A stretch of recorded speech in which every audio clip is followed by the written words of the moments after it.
If you're thinking about buying the 2024 GMC Sierra, or you've already got your eye on one, then stick around. There are some things about this truck that you really should know before making a decision. Trust me, you don't want to miss these warning signs, especially the last one. They might save you from headaches down the road.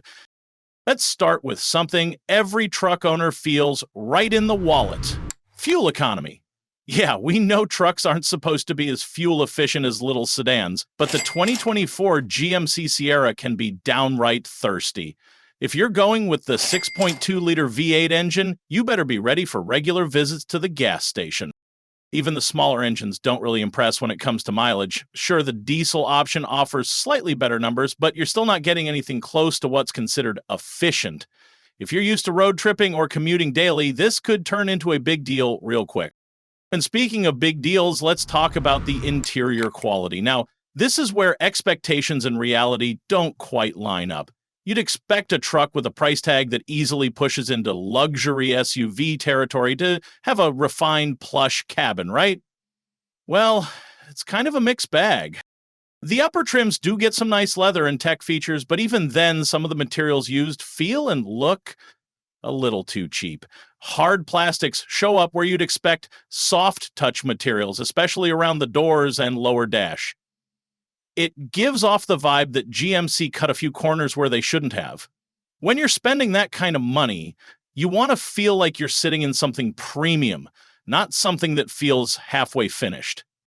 Now, let's move on to tech issues. Because yes, even in 2025, you can still have glitches. The Sierra's infotainment system is big, bright, and looks slick at first glance. But dig a little deeper and things can get buggy. Owners have reported screen freezing, lag between touch commands, and even total system reboots while driving.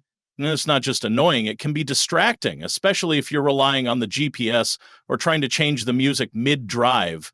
Imagine you're stuck in traffic trying to change a song and suddenly the whole screen goes dark. Yeah, not ideal.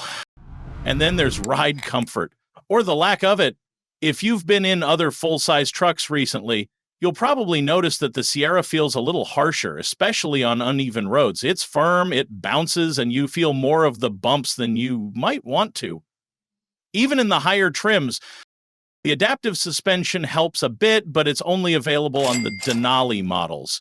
If you're buying a lower trim or even mid-tier, be prepared for a rougher ride than some competitors offer. This is a truck that looks like luxury, but doesn't always feel like it when you're behind the wheel. Now, here's something that doesn't get talked about enough: visibility. The 2024 Sierra has a bold, tall stance and a commanding view of the road. Great for confidence, not so great for actually seeing everything around you. That massive hood can block smaller objects right in front of you, and the rear window feels tighter than it should. Even with the help of cameras, there are blind spots that can make parking and lane changes a little nerve-wracking. If you're not used to maneuvering large vehicles, this might give you more anxiety than expected.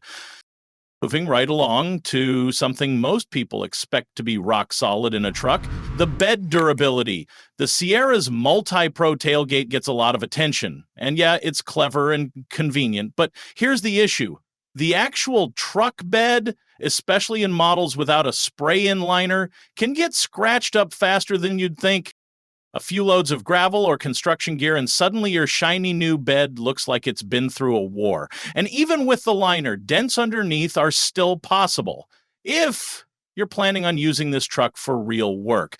This is one of those hidden issues that only shows up after the honeymoon phase.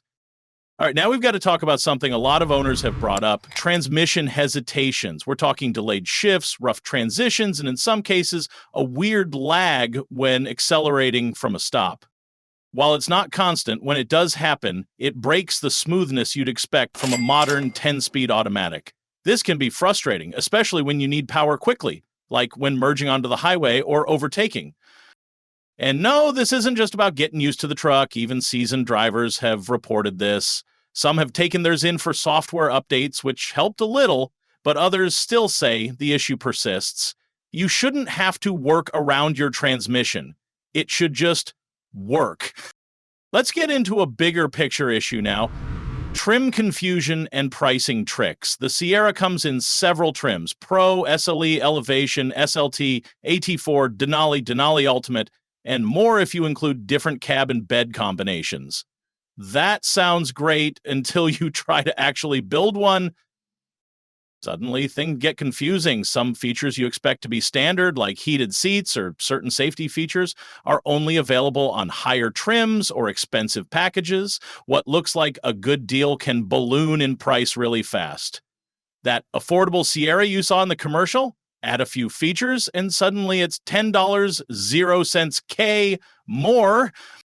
And it's not just about the base price either. Let's say you want adaptive cruise control or a head-up display. That might force you to jump to the Denali trim even if you didn't want the rest of the luxury upgrades. It feels a bit like upselling rather than offering real value. Now let's talk about something that doesn't show up until you need it: dealership service and parts availability. Some owners have already reported long wait times for parts, especially on newer trims with more specialized tech.